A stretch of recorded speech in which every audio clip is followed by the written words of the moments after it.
कैलाश की माँ इस गांव की महिला है। बहुत सपने होने के बावजूद भी वो सपने कभी पूरे नहीं कर पाई। कैलाश की नई शादी हुई है, अभी घर में बहू आई नहीं है। कैलाश की पत्नी को लेकर उसकी माँ के बहुत सपने हैं, इसलिए कैलाश की माँ अपनी बहू के लिए पकवान की व्यवस्था कर रही है। ओहो माँ, तुम ये बीमार शरीर लेकर सुबह सुबह किस काम में लग गई हो भाई? क्या कर रही हो? और किस काम में लगूं? घर में नई बहू आएगी, उसके लिए अच्छा खाना नहीं बनाऊंगी क्या? नई बहू आएगी, उसे क्या मैं बिना खिलाए रखूं? तेरी बहू के लिए अच्छा कुछ नहीं बना पाई, इसलिए सोचा उसके लिए थोड़ी हांडी बिरयानी बना दूं। सुना है उसे बहुत पसंद है ये खाना, और फिर ये तो मैं अच्छा बना ही लेती हूँ। अरे तो क्या इस बीमार शरीर से तुम अब हांडी बिरयानी बनाने बैठ गई हो? पागल वागल हो गई हो क्या माँ? तेरी बहू को लेकर मेरे बहुत सपने हैं। वो मेरे घर में आकर मेरे आंगन को रोशन करेगी, उसे मैं भूखा कैसे रखूं? इसलिए बिरयानी बना रही हूँ। तू मुझे परेशान मत कर। क्या कहूँ मैं? ठीक है, जो करना है करो। मैं मना भी करूंगा तो मानोगी तो हो नहीं। करो फिर अब। सुनो बहू, आज से इस घर की सारी जिम्मेदारी मैं तुम्हारे हाथों में दे रही हूँ। मैं तो अब बूढ़ी हो गई हूँ, कब मर जाऊं कुछ कह नहीं सकती, इसलिए चाहती हूँ मरने से पहले तुम्हें सब कुछ समझा दूं। ये क्या कह रही है माँ? मैं घर में आई नहीं और आप ऐसी अशुभ बातें कर रही हैं। मेरे साथ क्या आप कुछ साल भी नहीं जिएंगी? क्या पता बेटा, कितने दिन जिंदा रहूं, ऊपर वाला कब बुला ले ये तो किसी को नहीं पता। इसलिए चाहती हूँ तुम घर के सारे काम समझ लो। अब से यही घर तुम्हें संभालना है। ऐसी बातें मत कहिए माँ, मैं तो माँ के प्यार से पहले ही वंचित रही हूँ। सोचा था यहाँ आकर आपकी गोद में माँ का स्नेह मिलेगा। अब अगर आप भी ऐसी बातें कहेंगी तो मेरा दिल टूट जाएगा। ठीक है बेटी, अब ऐसी बातें नहीं कहूंगी। तुम इतनी दूर से कष्ट सह कर आई हो, जरा आराम करो, फिर खाने के लिए आना। मैंने तुम्हारे लिए अपने हाथ की गर्मा गर्म हांडी बिरयानी बनाई है। मैंने सुना आते ही आपके बेटे ने बताया कि आपने मेरे लिए प्यार से हांडी बिरयानी बनाई है, लेकिन ये सब करने की क्या जरूरत थी माँ? मैं नहीं चाहती आपकी सेहत खराब हो। मैंने तो सिर्फ एक दिन मेहनत की ना, लेकिन अब तो रोज तुझे मेहनत करनी होगी। खाना बनाना, बड़ा घर संभालना, सब तुम्हें करना होगा। एक दिन की मेहनत से क्या फर्क पड़ेगा? ये तो मैं कर लूंगी, लेकिन आपको कह रही हूँ आखिरी बार, आप अब से ऐसे काम मत कीजिए। हांडी बिरयानी बनाना कोई आसान बात है क्या? ये सब अकेले किया जाता है क्या? अरे ये सब मैं कर लेती हूँ। मेरा सपना था कि मेरी एक बड़ी बिरयानी की दुकान होगी, उसमें मैं पूरे गांव को हांडी बिरयानी खिलाऊंगी। लेकिन मेरा सपना सिर्फ पैसे के कारण अधूरा रह गया। आप चिंता मत कीजिए माँ, अब मैं आ गई हूँ। अगर आप स्वस्थ रह पाई तो मैं वादा करती हूँ इस गांव में आपके नाम से हांडी बिरयानी की दुकान खोलूंगी। अब तो खुश है ना आप? बूढ़ी का भी बिरयानी बना रही है, ये मुझसे बर्दाश्त नहीं होगा। ये तो समझ गई, लेकिन झगड़ा कैसे हुआ? मैं उसके घर गया था पूछने कि वो बिरयानी बना कैसे रही है। फिर मैंने उस पर आरोप लगाया कि उसने चंद्रशेखर बाबू की दुकान से पैसे चुराए हैं। बहुत अच्छा किया, वो बूढ़ी गरीब होकर भी अपने घमंड में रहती है। अब जब आरोप लगेगा तो गांव वाले उसका मजाक उड़ाएंगे। यही तो मैं चाहता हूँ। थोड़ी देर में चंद्रशेखर बाबू के पास जाकर शिकायत करूंगा, फिर देखूंगा उस बूढ़ी को। बड़ी आई मुझसे बहस करती है। हाँ, तुम शिकायत कर दो, फिर चंद्रशेखर बाबू उसे सबक सिखाएंगे। ना तो बहस करेगी, ना ही गांव में मुंह दिखा पाएगी। हाँ ठीक है भाग्यवान, ऐसा ही करूंगा। अब उस बूढ़ी को मैं अच्छा मजा चखाऊंगा। हाँ।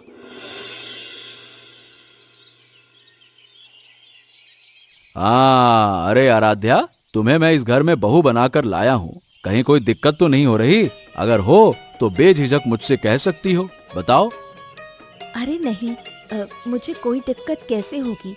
इतना छोटा सा परिवार है, अब तो सब कुछ मेरा ही है। माँ ने तो अपने पास कुछ रखा ही नहीं, तो फिर दिक्कत कैसी? हाँ, लेकिन तुम नई बहू बनकर आई हो, अभी सब ठीक से समझ नहीं पाई हो। जो बात तुम माँ से नहीं कह सको वो मुझसे कह सकती हो। मैं तुम्हें सब समझाऊंगा ताकि तुम्हें काम में आसानी हो। सच मानो, मैं हमेशा ऐसे ही परिवार का सपना देखती थी। कभी सोचा भी नहीं था कि मुझे अपने सपनों जैसा परिवार मिलेगा। तुम कितने अच्छे हो, और माँ जैसी सास तो कहीं हो ही नहीं सकती। हाँ, तुम्हें मेरा परिवार अच्छा लगा, ये सोचकर मैं बहुत खुश हूँ। कितने लोग होते हैं बताओ भला, जो अपनी पत्नी को घर लाकर खुश रख पाते हैं? मैं तो बहुत कम साधनों से भी तुम्हें खुश रख पा रहा हूँ। यही मेरे लिए सौभाग्य है। ये कोई कम नहीं है। मैंने अपने मामा मामी के घर में इतना भी नहीं पाया। दिन रात काम करके कई बार तो खाने को भी नहीं मिलता था। उसके सामने ये भरा पूरा घर बहुत है। ओहो, ऐसा मत कहो। तुम्हारे दुख सुनकर मुझे भी तकलीफ होती है। कितने मुश्किलों में तुम्हारा जीवन बीता। काश तुमसे मुलाकात पहले हुई होती तो मैं तुम्हें पहले ही अपनी दुल्हन बनाकर घर ले आता। तुमने मुझे नया जीवन दिया है। मैं वादा करती हूँ, इस परिवार की कभी बेइज्जती नहीं होने दूंगी। तुम्हारी माँ को अपनी माँ की तरह ही रखूंगी। चंद्रशेखर बाबू इस गांव के मुखिया हैं। मुखिया होते हुए भी वो साधारण जीवन जीना पसंद करते हैं। इसलिए गांव के बाजार के बीचों बीच उन्होंने एक किराने की दुकान खोली है और उसी की आमदनी से अपना घर चलाते हैं। हाँ, बोलिए चंद्रशेखर बाबू, आपकी दुकान से जो पैसे चोरी हो रहे हैं, आपने कभी ध्यान दिया? आपने ध्यान न दिया हो, पर मैंने दिया। और ये काम किसने किया है उसका सबूत भी मैं लेकर आया हूँ। अरे हाँ, मैं यही सोच रहा था कि मेरी दुकान में पैसे कम क्यों पड़ रहे हैं। मेरी दुकान पर तो वैसे भी कोई ज्यादा आता जाता है नहीं। मैंने समझा ये मेरी ही गलती होगी हिसाब किताब में। अरे बिल्कुल नहीं, आपकी कोई गलती नहीं है। कल ये बूढ़ी आपकी दुकान से पैसे चुरा कर ले गई है। आप फिर से मेरे ऊपर इल्जाम लगा रहे हैं। आपकी हिम्मत तो कम नहीं है। एक बार तो मैंने कह दिया कि मैंने कोई चोरी नहीं की, फिर भी आप बार बार मेरे ऊपर आरोप क्यों लगा रहे हैं? रुकिए रुकिए रुकिए रुकिए रुकिए, आप दोनों झगड़ा मत करो। पहले साफ साफ बताओ माजरा क्या है। आप मेरी बात सुनिए बाबू। मैं एक गरीब औरत हूँ। मेरे घर में अभी नई बहू आई है। बहू के लिए मैंने हांडी बिरयानी बनाई थी। अब देवाशीष बाबू कह रहे हैं कि मैंने आपकी दुकान से पैसे चुराकर वो बिरयानी बनाई। हाँ, तो अब आप ही बताइए बाबू, इस बूढ़ी के पास तो दाल चावल खाने के भी पैसे नहीं रहते। साल भर साग पत्ते खाकर गुजारा करती है। अचानक से इतने पैसे कहाँ से मिल गए कि बिरयानी बनाना इतना आसान हो गया? सोचिए। बात तो सही है। मतलब देवाशीष बाबू की बात को टाला तो नहीं जा सकता। दम है बात में। वैसे भी मेरी दुकान से बहुत से पैसे गायब हैं, तो हिसाब लगाते हुए इल्जाम बूढ़ी पर ही आता है। आप भी बाबू? देखो बूढ़ी, सबूत तुम्हारे खिलाफ है, इसलिए मजबूरन मुझे तुम्हें दोषी मानना पड़ेगा। तुम्हें मैं एक दिन का समय देता हूं, मेरा सारा पैसा वापस कर देना, समझे?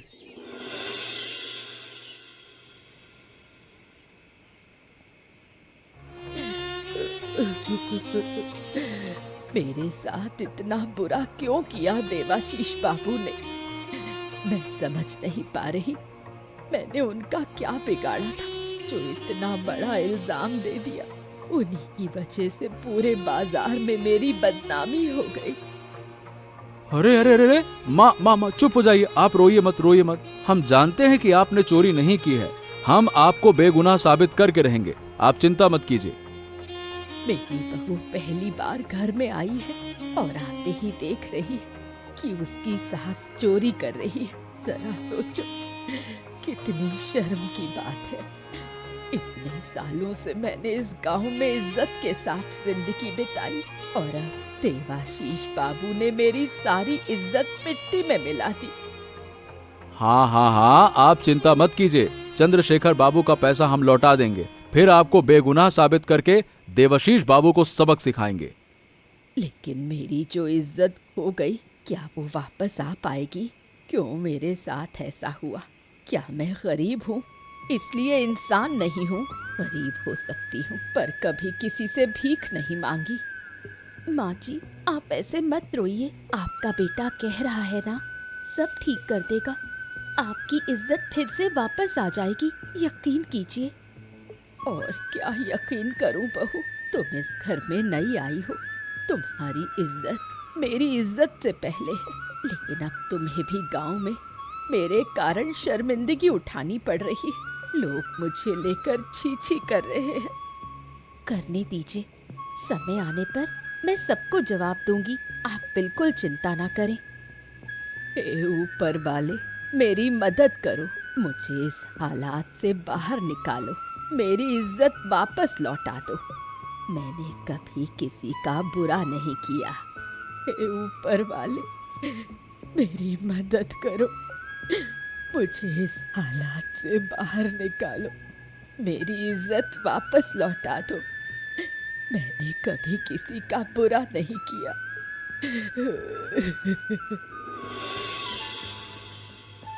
हाँ, ये कही तूने सही सही बात। वैसे सही में तू मेरी मदद करेगा ना? क्या है कि मैं पूरे गांव में घूम आया, किसी ने उधार नहीं दिया, कोई हमें पैसे देने को तैयार ही नहीं है। अरे तू मेरा भाई है रे। बचपन में बूढ़ी माँ ने मुझे कितनी बार खाना खिलाया, कितनी बार मेरे लिए पकाया। अब उसके कठिन समय में मैं मदद ना करूं, ऐसा कैसे हो सकता है? और वैसे भी मैं जानता हूं कि वो निर्दोष है। हाँ ठीक है, तो मुझे पैसे दे दे, पहले मैं चंद्रशेखर बाबू को लौटा दूंगा, फिर उनके सामने देवाशीष बाबू की बात रखूंगा। हाँ। आखिरकार कैलाश को इस स्थिति से निकलने का रास्ता मिल गया। वो हरेंद्र से पैसे लेकर चंद्रशेखर बाबू को देता है और देवाशीष बाबू की सारी करतूत बताता है। क्या कैलाश, तुम इतनी सुबह सुबह आ गए? क्या पैसा लाए हो क्या? हाँ बाबू, ये रहे आपके पैसे। हालांकि आप भी जानते हैं कि ये पैसे मेरी माँ ने नहीं चुराए हैं। अच्छा, अगर तुम्हारी माँ ने चोरी नहीं किए तो फिर किसने किए हैं? और देवाशीष बाबू तो खुद कहते हैं कि उन्होंने तुम्हारी माँ को चोरी करते हुए देखा है, और ऊपर से अगर चोरी नहीं करती तुम्हारी माँ तो तुम पैसे लौटाने ही क्यों आते? अरे बाबू, अगर देवाशीष बाबू ने देखा था तो उन्होंने माँ को रोका क्यों नहीं, चोरी करने क्यों दिया? आप ये भी तो सोचिए, ये आपको अजीब नहीं लगता? हाँ, अब क्या करूं बेटा, सारा का सारा सबूत तुम्हारी माँ के खिलाफ है। बिना सबूत मैं कुछ नहीं कर सकता। अरे तो क्या बाबू, कोई गरीब इंसान अगर सबूत ना ला पाए तो उसे ही दोषी मान लिया जाएगा क्या? ये कैसा न्याय हुआ बाबू? ये तो न्याय नहीं हुआ। अच्छा, तो तुम्हारी मांग क्या है? क्या चाहते हो तुम? बताओ, मैं क्या करूं, बताओ। अब मैं आपसे कुछ चाहता नहीं हूँ, बस इतना कह रहा हूँ कि असली चोर के सबूत मैं लाऊंगा, और ये सब मुझे यकीन है कि देवाशीष बाबू ने ही किया है। अरे लेकिन ये कैसे संभव है? देवाशीष बाबू तो खुद बहुत अमीर आदमी है। क्यों संभव नहीं है बाबू? आप मेरी माँ के बारे में गांव वालों से पूछिए और देवाशीष बाबू के बारे में पूछिए, आपको फर्क साफ पता चल जाएगा। ये बात भी सही है। उस हिसाब से तो देवाशीष बाबू ही शक के दायरे में आते हैं। वही तो आप उनके खिलाफ जांच कीजिए ना, उन पर दबाव डालिए, सब अपने आप सच सामने आ जाएगा। ठीक है, मैं इस बात का इंतजाम करता हूँ। ठीक है।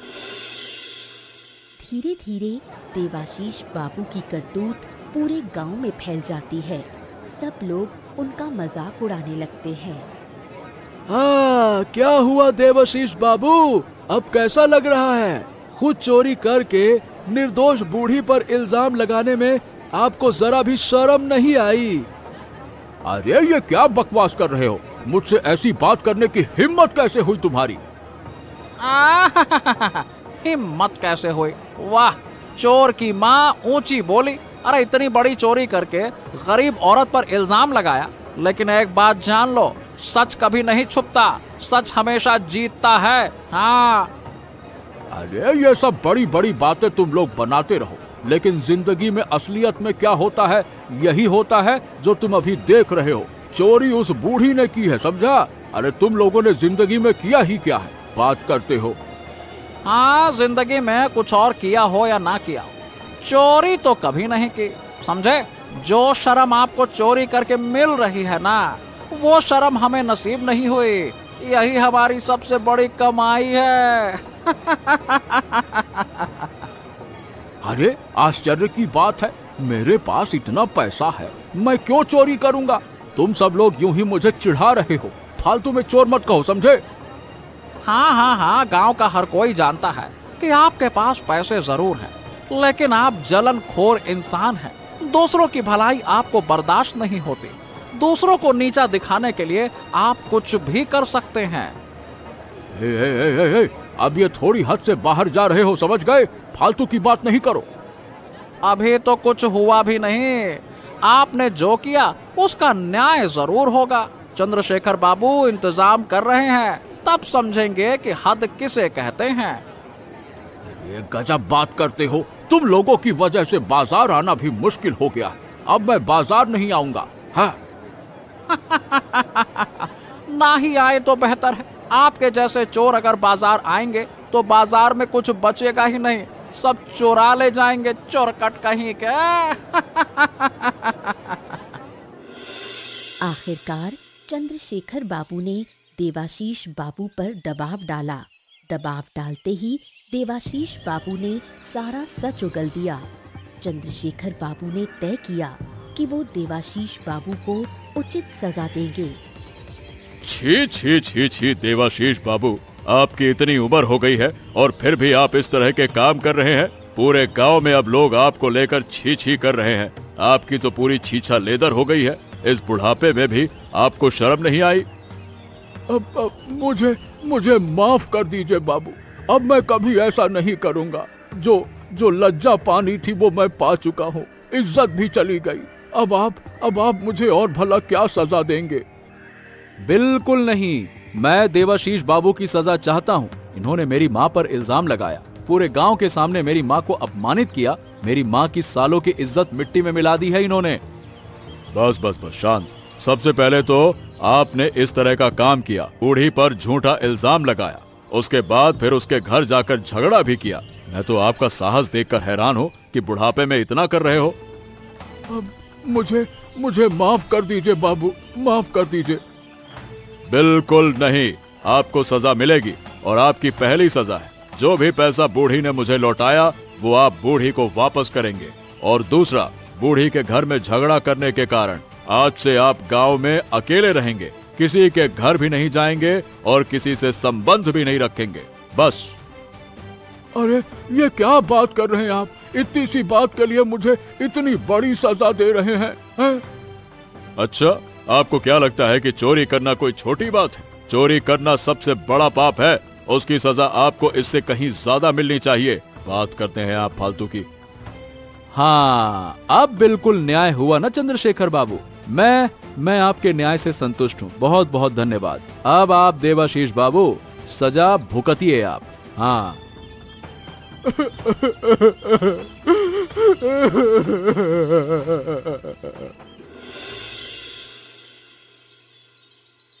चंद्रशेखर बाबू अपनी गलती समझकर बूढ़ी के घर आते हैं और उससे माफी मांगते हैं।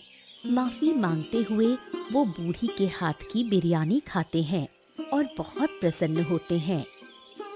वाह बूढ़ी वाह, तुम्हारे हाथ की बिरयानी इतनी स्वादिष्ट है, ये तो मैं पहले जानता ही नहीं था। अगर मुझे पहले पता होता तो मैं रोज तुमसे ही बिरयानी बनवाता। सब आपके आशीर्वाद से है। मैं तो बहुत पहले से ये हांडी बिरयानी बना सकती थी। मेरी इच्छा थी कि गांव में एक दुकान खोलूं और सबको अपनी बिरयानी खिलाऊं। तो फिर तुम दुकान क्यों नहीं खोलती? अच्छा व्यापार होगा। आप तो जानते हैं बाबू, हमारी स्थिति कैसी है। हमारे लिए तो नमक रोटी जुटाना भी मुश्किल है। ऐसे में इतनी रकम लगाकर दुकान खोलना आसान थोड़े ही है। हाँ, सिर्फ इसी वजह से तुम्हारा सपना अधूरा रह गया और हमारे गांव वाले तुम्हारी बिरयानी से वंचित रह गए। आप चिंता मत कीजिए बाबू, मेरे पास एक दिन बहुत पैसा होगा तो मैं सारे गांव वालों को बिरयानी खिलाऊंगी। यही मेरी एकमात्र इच्छा है। और अगर मैं तुम्हारी ये इच्छा पूरी कर दूं तो? लेकिन कैसे? अगर मैं तुम्हें एक दुकान खोल कर दूं तो क्या तुम उसे चला पाओगी? लेकिन आप मेरे लिए दुकान क्यों खोलेंगे?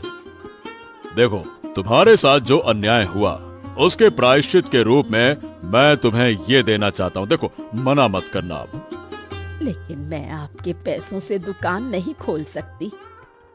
हाँ ठीक है, मेरे पैसों से नहीं। जब तुम्हारा व्यापार बढ़िया से चले, अच्छे से कमाओ तो मुझे लौटा देना, ठीक है?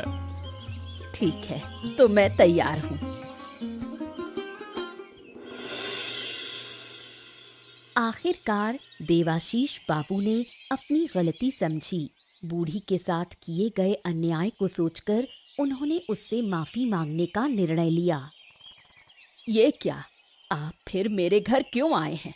जरूर आप आज भी कोई झगड़ा करने आए हैं। मैं पहले से कह देती हूँ, अब की बार आपको बख्शा नहीं जाएगा। चंद्रशेखर बाबू आपको और कठोर सजा देंगे। अरे अरे अरे, मुझसे डर मत बूढ़ी, मैं झगड़ा करने नहीं आया। मैं आया हूँ तुमसे माफी मांगने। मैं अब अकेला नहीं रह पा रहा हूँ। ये अकेलापन मुझे कचोटता है, काटता है। अब मैं अपनी गलती और अहंकार को समझ चुका हूँ।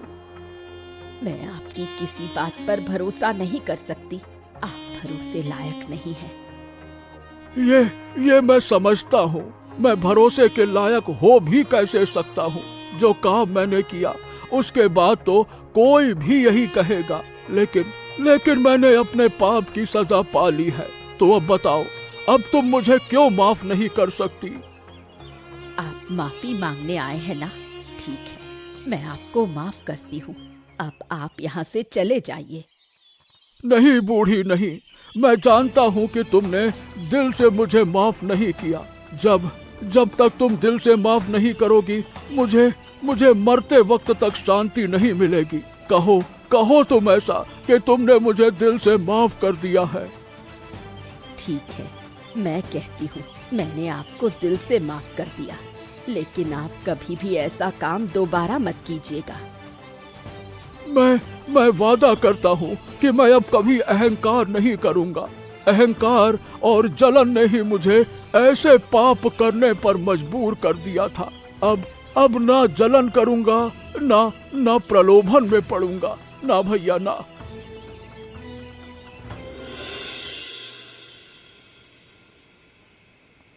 गांव वालों के तानों की वजह से देवाशीष बाबू बहुत शर्मिंदा हो गए। अब वो अपने घर से बाहर निकल भी नहीं पाते। नतीजतन वो पछताकर गांव छोड़ने का फैसला करते हैं। अरे भाग्यवान, अब मैं गांव में नहीं रह पा रहा हूँ।